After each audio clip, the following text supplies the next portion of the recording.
Hi everyone, welcome to this month's webinar, and it's on which is quite key at the moment. Should you be buying something that is completed to beat the stamp duty, or is it something that you should hold off and still deal with off plan? So I'm going to give everyone sort of another 30 seconds or so just to jump on, and then we'll start, guys.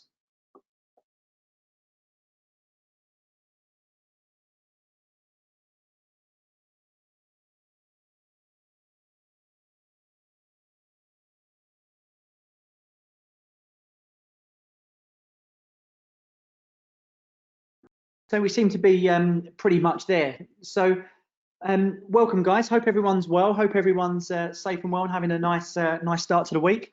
So first of all, we predominantly as a company have promoted off-plan developments over the years, and we've seen great discounts on those particular developments. Typically, you can look at getting these off-plan developments 10 to 15% below market value. One of the big advantages of that, of course, is the fact that you've got a great amount of growth in the property straight away, but also you've got, when it comes to the rental side of things, then you can actually be a bit more flexible because you don't need to push the rent to the top dollar to get the kind of percentage yields that you need. And so you can typically look at the development next door and discount your rent in order to attract your tenants. Also, with new builds, you have obviously the 10-year guarantees, all of the white goods and your bathroom materials, kitchen materials are all brand new, so you've got a lot of attraction for tenants to come in. So we've always promoted off plan, but of course we've since seen stamp duty has decreased. There's been a stamp duty holiday, which also affects buy-to-let investors. So a lot of people are chomping at the bit to get things that are ready now. So what I wanted to do is discuss today what is the main advantage. Is it time to sort of stick with off plan, or is it time to maybe change tack and potentially head for something that's ready now? So what I would do is, without further ado, let's have a look at sort of like the pros and cons of each and the kind of savings that we can generate. So the first thing that I would always say is, a lot of people say, well, what's going to happen after the stamp duty ends? Now, one thing that we want to make a clear point on is when the coronavirus hit, and we had all these horrific, which we're going to come to after, we have all these horrific reports that said prices are going to fall by 30%, prices can fall by 15%. We were one of the only companies that said, actually, we just don't think that's going to happen. The fundamentals, which we always talk about every single webinar, the fundamentals are still there. So we just felt that actually it wasn't going to happen. Just because we were all on lockdown, it doesn't mean people weren't interested in property anymore. It just meant they physically couldn't go out and buy it, or they physically couldn't sell it because you couldn't do viewings, etc. Once that was lifted, we saw a big boom. Rightmove had one of its biggest ever days. Bookings had one of their biggest ever days in terms of the getting valuations in terms of seeing properties, and the market boomed. Then, of course, we had the Chancellor decrease the stamp duty. He put stamp duty holiday on up to 500,000, and again, that gave the market another spurt. And of course, the same people that predicted the decrease in the property market are now saying, well, actually, we still think it's going to happen, but it's going to happen after furlough ends. Well, furlough ends this month, so we're going to see. We still don't think it will, but furlough ends this month, and I can pretty much bet your bottom dollar that it doesn't actually, the property prices don't crash. And then the next thing they're going to say is, oh, well, actually what we meant was when stamp duty ends. So that's going to be the next thing that the papers spout out. So what we've got to look at is, will the property prices fall after the furlough ends? Well, furlough's ended now, but it fall. And then what we're going to see when the stamp duty holiday ends. Well, what we can really do is go back in time and look at what happened when the last time that the stamp duty increased. So effectively, it was the same kind of thing. So the stamp duty increased for buy-to-let investors. What happened? Did the market fall? No, it didn't. What happened is the amount of transactions decreased dramatically, but the property market didn't fall. So although that the amount of transactions fell, we didn't see any negative in the property price, as long as you buy city centre. And this is one thing that we always promote, and we'll come on to the city centres that we're promoting against the London city centre in a minute, because that's slightly changed at the moment.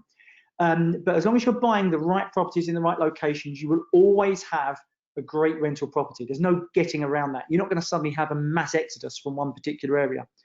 Now, in terms of when the stamp duty last increased for buy-to-let investors, which was in 2016, off the top of my head, we, as I say, from the moment it came in, and they told us it was going to come in, we had a massive influx. It increased dramatically the amount of transactions. I believe in that March/April, we had the most amount of transactions ever going through the land registry per month, but then it decreased dramatically after that. But the prices, they kept pushing on.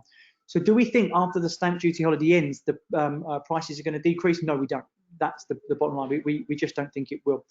In regards to what happens when furlough ends, well, they've just put a new scheme on to help out. So we just still feel the fundamentals are still there.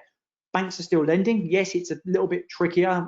People are having to search other lenders rather than the mainstream lenders. So it's a little bit trickier to come and buy mortgages. Mortgage brokers are having to work a lot harder than if we go back a couple of years or even a year. Whereas before they could go to the typical, your Lloyds, your Halifax, your HSBC, your NatWest. They're now having to go to lenders which may not be your mainstream lenders, but again, makes no difference. And the reality is where the interest rates are at the moment, where we see interest rates are now pretty much, again, back to an all-time low, talking about negative interest rates. The reality is mortgages are still cheap. And most people, and again, everyone has to think about themselves on this particular call is, again, and we said this in previous webinars, is how much money do you have in your pocket? Do you have more money in your pocket due to lockdown, or do you have less? The majority of people that we speak to have more because they're not commuting and because they're not buying food when they go out. And because of that, that means that the reality is they've got more money in their pockets. But we do have to think, what impact does that have on certain businesses? So when we talk about the restaurant industry or the leisure industry, okay, they had a great help out to eat out month. They had a phenomenal month where they were reporting extremely high figures. However, we work in Canary Wharf. We only have to look around to see that the coffee shops aren't as busy as they were. At lunchtime, it's nowhere near as busy as it were. So what we have to realise is that there are people, there are businesses that will have less money. So what we then have to look at is who those businesses employ and where are those employees going to base themselves. So if we take London, you've got an employee potentially living in London because it's close to work, and the reality is that their job is precarious. The reality is they're going to move out. So we've got somewhere like London city centre, we're going to start to see people go out for that reason. Potentially they're in a house share. They probably won't be renting their own apartment, but maybe they're in a house share with 3, 4, 5 other people. Again, they're the kind of houses, they're the kind of buy-to-lets that we feel will suffer due to the fact that certain clientele, whether it's waiters, waitresses, baristas, all of those kind of people, we feel that they will struggle, therefore, and their jobs are more precarious. Or you may have a receptionist job, which is a bit more precarious because they don't need to go in every day. People can outsource reception work nowadays with these answer phone lines where they can go outside of their own company. So because of that, they're the jobs that we feel are precarious. And then we have to look at where are they living, and the reality is that they're probably living on the outskirts rather than the city centre, or if they are in the city centre, they will venture out to the outskirts. So we still feel that the houses on the outskirts, which are the HMOs, aren't the places to be. We also look at HMOs for students. We think, well, actually, with the students' numbers fluctuating dramatically at the moment, we've got to think to ourselves, well, the reality is, do we feel that there's a long-term plan for students? Well, long-term, everything's going to be okay all the time because it always is. But short-term, what we're going to say is, look, we probably want just your traditional residential properties, whether that's off-plan or fully developed. We then come to London as a whole. As I say, my feeling with London is the more people, especially office workers as well, they can work outside. I've got friends who are lawyers, I've got friends from all different backgrounds in terms of work-wise. The majority of them are being asked to work from home or offered to work from home. The majority of them are taking their company's offers up. So that means that actually they don't have to travel into London. So that bolt hole that they had in London, they can get rid of, whether it was rented or whether it was purchased, and they can then do their work from further afield. So that typically means that London, there's less demand in London. So I do actually see potential house prices falling slightly in London, and on the outskirts due to those reasons. Where I feel that will benefit is if we go further outfield from London, where we've got you know, the villages, hamlets, those kind of places. I feel they will benefit. But as I say, for me, not for your buy-to-lets. They will benefit from people going and purchasing them. But let's come back to the stamp duty. Let's have a look at the table and what it actually means in real terms. If you're buying a property at £150,000, you're only saving £500, sorry. Where it really comes into play is when you're sort of dealing between 400 to 500,000. If you're purchasing properties at those levels, then the reality is you're saving between 10 to 15,000 pounds. It does become really worth doing at those levels, but, and there is a big but, the reality is that at this point in time, even though that the property market is going great guns at the moment and it's increasing, there are still bargains to be had. So if you buy a £500,000 property and you can get 30,000 off because you're buying it off plan, well, the reality is that's mitigated the saving that you would have made from the stamp duty anyway. So it typically doesn't matter too much. Where the people that are benefiting from this are the residential clients, because they're benefiting up to £30,000 pounds, simply due to the fact that they've got the whole saving on the whole lot. Whereas for buy-to-let investors, they're still having to pay 3% on theirs.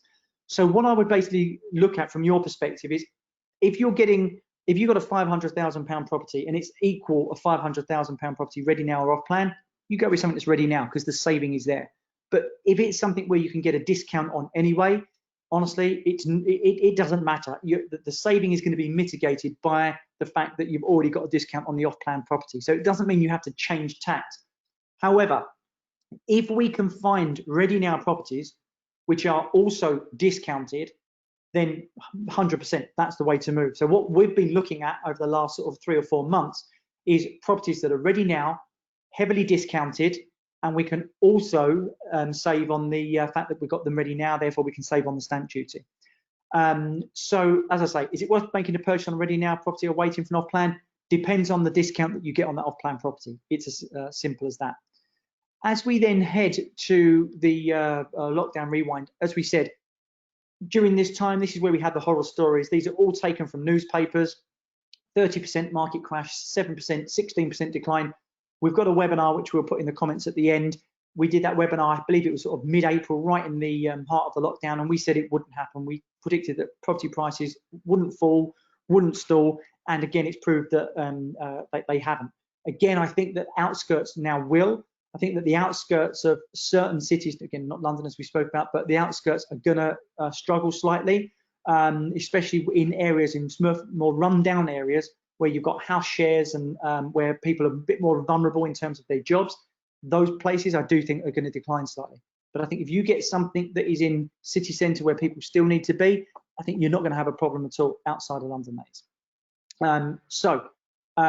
As we move on, in terms of areas such as city centres, a lot of people are saying, well, should they go London? But as I said, no, we don't feel that that is the way forward. Until London dramatically decreases in price, or unless we can get sort of our 15 to 20% off, we just feel that those aren't the areas. So, for example, a couple of things that we have that are ready now are these particular two in these areas. So we're still looking at the city centres. We're not looking at multiple sort of 3, 4, 5 rooms which are shared, because we just don't believe that that is the right market. We do not believe in the shared accommodation at the moment, because, as I said, they're the jobs that we feel are going to fall the first. So we're looking at 1, 2 bedroom apartments at most. We certainly don't advise anything over that, 1 or 2 bedroom apartments. The areas that we have are right next to train or tram stops. For example, the one on the right, just here, this is New Islington tram stop.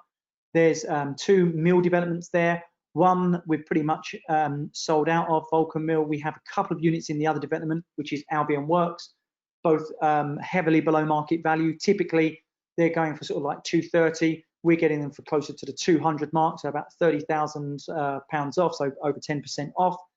And of course, you save on the stamp duty. And then we've got just here as well. This is where the left-hand arrow is, if you can't see my cursor.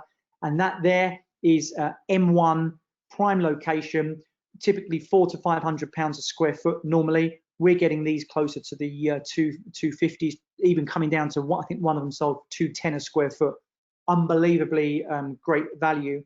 And excuse me, and because of that, we're seeing a great demand for these ready now properties, because on one of them we got close to 70, 80,000 off, give or take. And there you're only minutes walk from Manchester Piccadilly. And that's something that regardless of whatever people say about, oh, people are going to move out of city centres, if you've got something like that prime location, it just won't make a blind bit of difference. It will always be rented. One of the apartments in there has been rented since 2012. You're talking about long-term clients in there.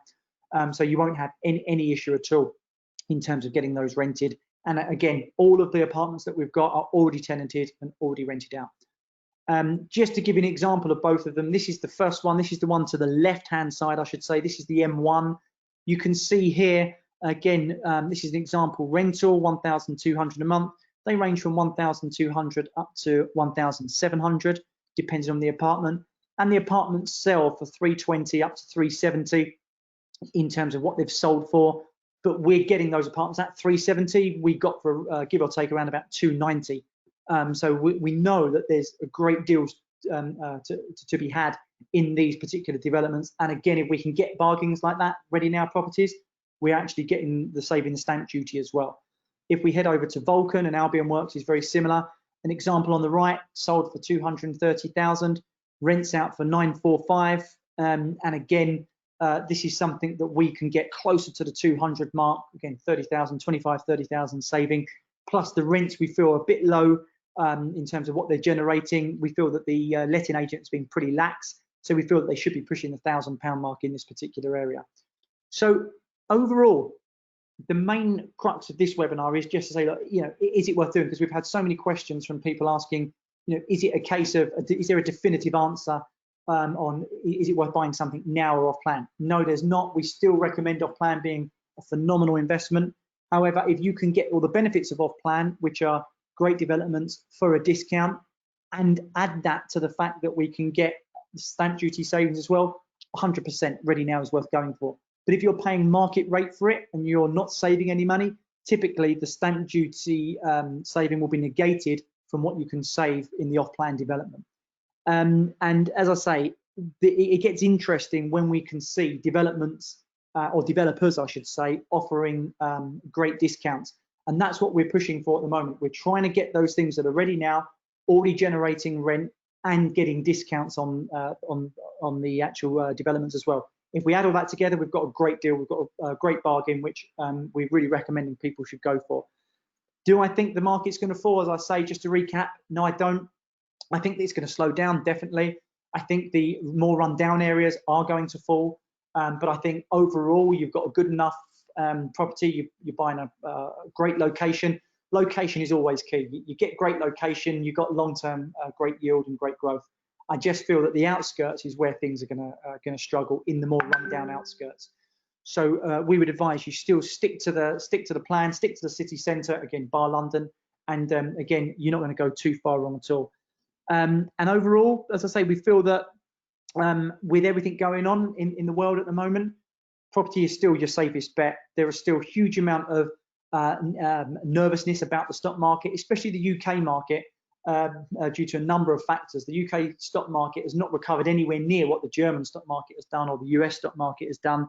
And we feel that there's a lot of nervousness around the UK stock market. There's an article in the Telegraph over the weekend which said that the UK stock market is behaving like an emerging market, which is very unusual, but that's how things are behaving at the moment. So a lot of people are still looking for places to invest.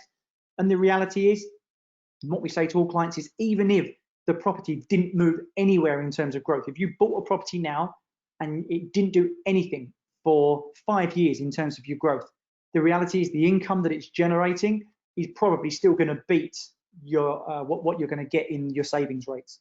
So it's worth doing something with it.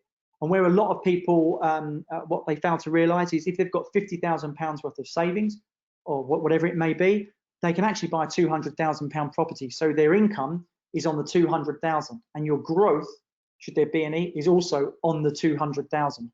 Whereas if you put your £50,000 investment into stocks and shares, that's it. You can't leverage that. That's just straight 50,000, unless you're doing some high risk CFDs or day trading.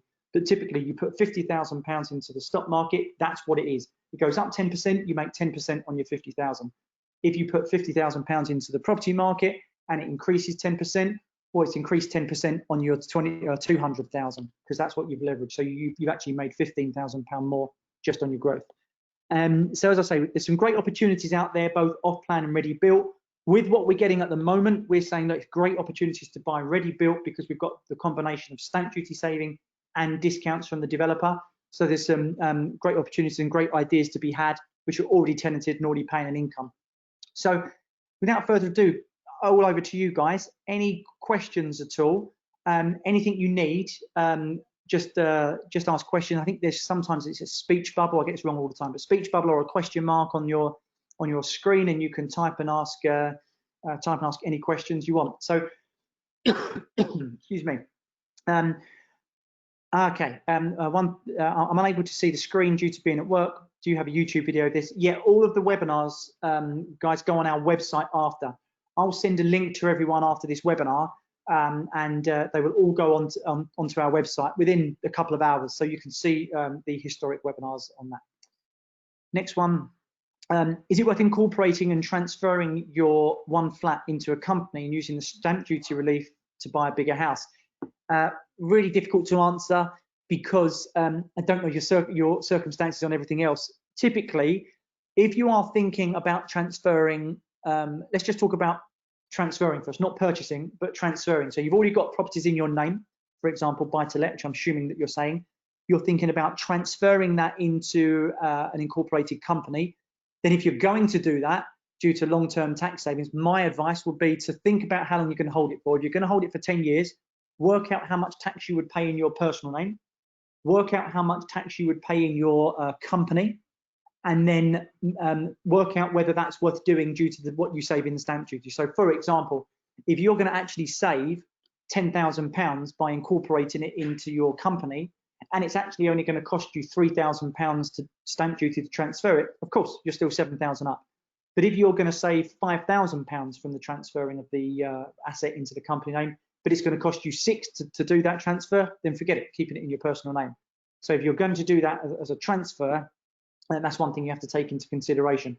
My advice to everyone is when you first purchase a property, work these things out with your broker, get things right from the start, because it's far easier to get things right from the start. Spend time at the start working on these things rather than trying to erase errors after the event. Trying to put things and change names on things is just costing you money all the time. Even if you haven't completed yet, changing names on contracts through solicitors will actually just cost you more money. It might only be £100 here or £300 here, but it adds up.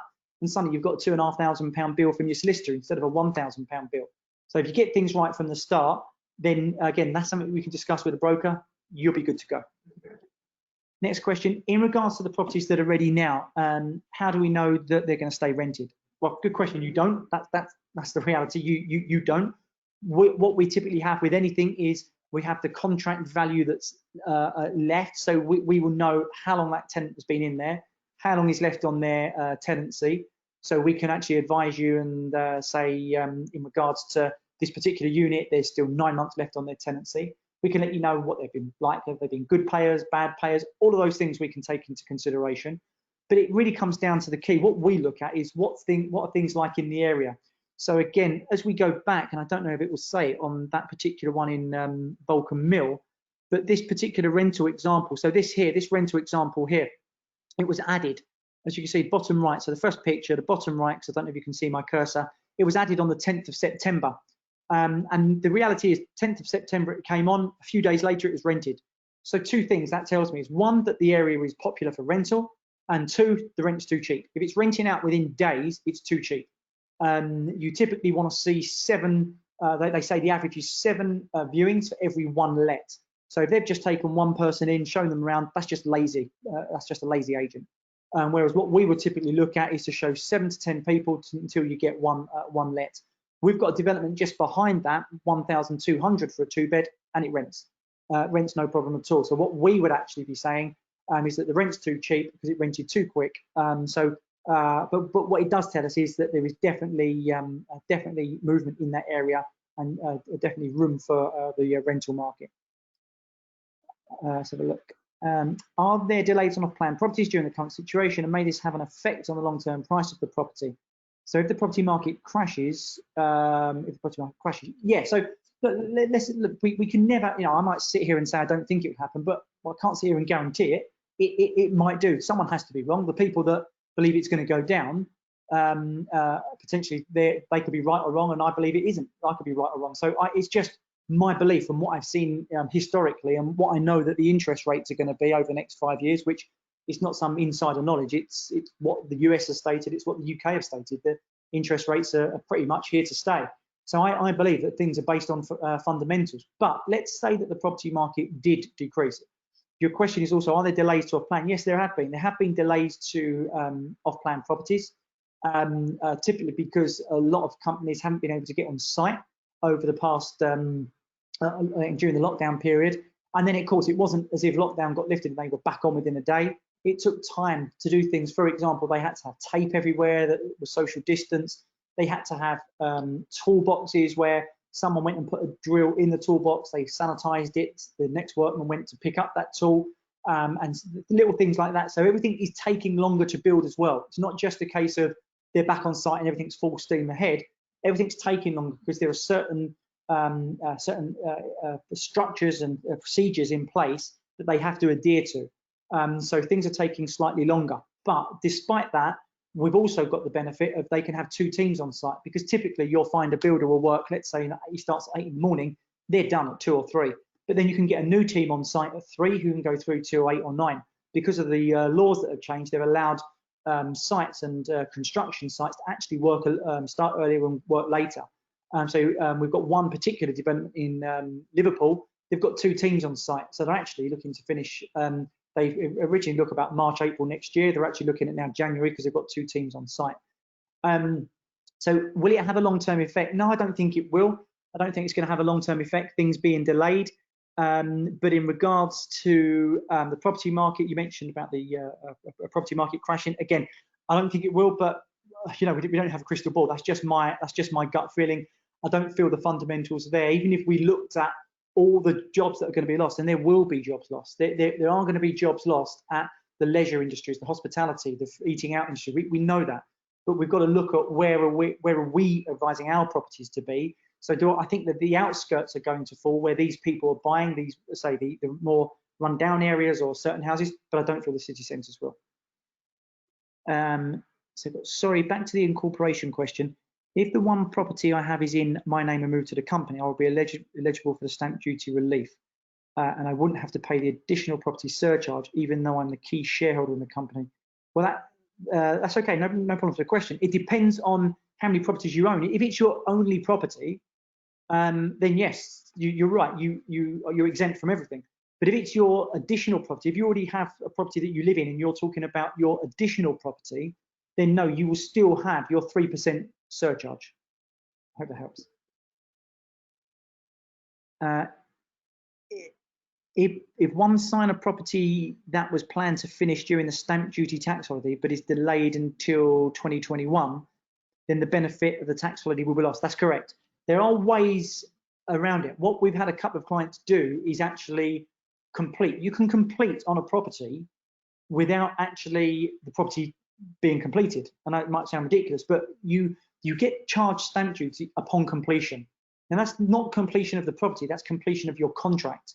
So if your contract completes, so let's say you've got a property and it's due to complete in April, for argument's sake, 1 month after everything ends, then what you may want to do is speak to your solicitor and say, look, can you complete on the contract in March, pay all the money and then pay for completion, and then when it completes, you just take the keys back. However, the downside of that is the fact that you are then giving all of your money to that developer, and if they then don't complete, you have no leverage over them because you paid all your money. And you've got to work out, well, actually, how much am I saving? If you're saving £1,500, probably not worth doing. If you're saving 15, potentially it's worth doing. Again, that's something that only you know with the particular developer in question. When is the stamp duty holiday going to end? Well, it's going to end at the end of March. That's what's anticipated. I personally think that if it's depending on the current situation at the time, I think it might be extended because obviously it's been really beneficial. There was an article in the Telegraph at the weekend where Boris Johnson was saying that he wants to get the first-time buyer market going. Now, the first-time buyers are the people that have struggled. Now, this is where we come in with the buy-to-let side of things. A lot of the tenants in our properties that we have that are already tenanted are first-time buyers who can't get on the ladder. Now, regardless of what you think of that morally, the reality is that's the ideal scenario for each buy-to-let investor. Buy-to-let investors want buyers that can't afford to buy. Otherwise, you don't have a tenant. So if you've got buyers who can't afford to buy, they have to rent, and then that is your market. So what I would be saying to everyone is that if the first-time market is struggling, the first-time buyers are struggling, then that's ideal. That's the market you want to aim at, the young professionals. What we look at is when we're tenanting our properties, so who are our tenants? Again, if you've got a 3 or 4 bedroom and we're looking at families, that's not our market. That's not who we want. So we have to look at the demographics of our market, and that's what gives us the confidence in terms of what can be let and how long it can be let for. Can you advise RE raising funds for deposit? Mortgage companies won't accept a personal loan. Scenario where I have 40,000 deposit but require a further 15, as rates on personal loans are very cheap, seems ideal to use to boost the deposit. Are you aware of any brokers or lenders that would take personal loan for a deposit? No, because what you have to do is when you get a loan, that goes down on your record as something else that you have to pay back. So when the mortgage companies take into consideration your mortgage, they're going to see that you've had 40,000. It's not the fact that they won't take the 15,000, because as far as they're concerned, well, the money's in your bank. But what they will see, again, you don't have to tell them that money's coming from a loan. You've just got that money. So effectively, you've got 40 plus your 15, you've got £55,000. However, when it comes to judging your outgoings, which you have to legally say, these are my outgoings, they'll say, well, actually, you've already got a loan. That's going to eat into what you can actually afford to pay back. So their argument will be, well, actually, you can't afford to pay for the mortgage and the loan as well. That's where you've got to be careful. Again, what we would always advise is try and get money where a lot of people can actually benefit. And surprisingly, these people can borrow from family members and actually give them the interest. I've known a number of clients who have borrowed money from family members and given them 5-6% interest. Some family members who have just, especially the older family members who are getting 0.5%, they don't want to invest in property because they're in their 70s, 80s, and they've said, you know what, I've got 50,000 sitting there making 0.5%. I'd be happy to go and get 5%. It means you probably get a better rate than a personal loan, and it means that they get a better rate than what they're getting in the bank. And the reality is that it doesn't then come up on the books when the mortgage company's coming on. Would one benefit from the stamp duty holiday even if he or she is a non-resident or non-UK national? Yes. So at the moment, it's everyone. It's not as if you're outside of the UK or in the UK. It doesn't matter. You will still benefit from the stamp duty holiday. However, come April, there is plans to increase the stamp duty for overseas investors. So what that means is that not only will you lose the stamp duty holiday, so you'll be paying an extra 2 to 3% depending on your bracket, but you'll also be paying an extra 2% in regards to your because you're overseas. So there could potentially be an extra 5% that you're paying. So again, from the perspective of an overseas investor, again, these are why what we've got at the moment are so beneficial, because not only is that potential 5% saving in terms of the ready now properties, we're also saving on the property prices, but we're also got great exchange rates at the moment from an overseas exchange rate to the pound, because the pound's been pretty weak. So there are multiple benefits if you're an overseas investor to buying now. That looks like all the questions, guys. Well, look, it's been a pleasure. Hopefully we'll be doing another webinar shortly. I think we've got a couple of webinars coming up soon, which we'll be emailing everyone about. Hope everyone has a great rest of the week, and anything you need from us, you know where we are. Don't hesitate to give us a call, and have a lovely rest of the day. Take care.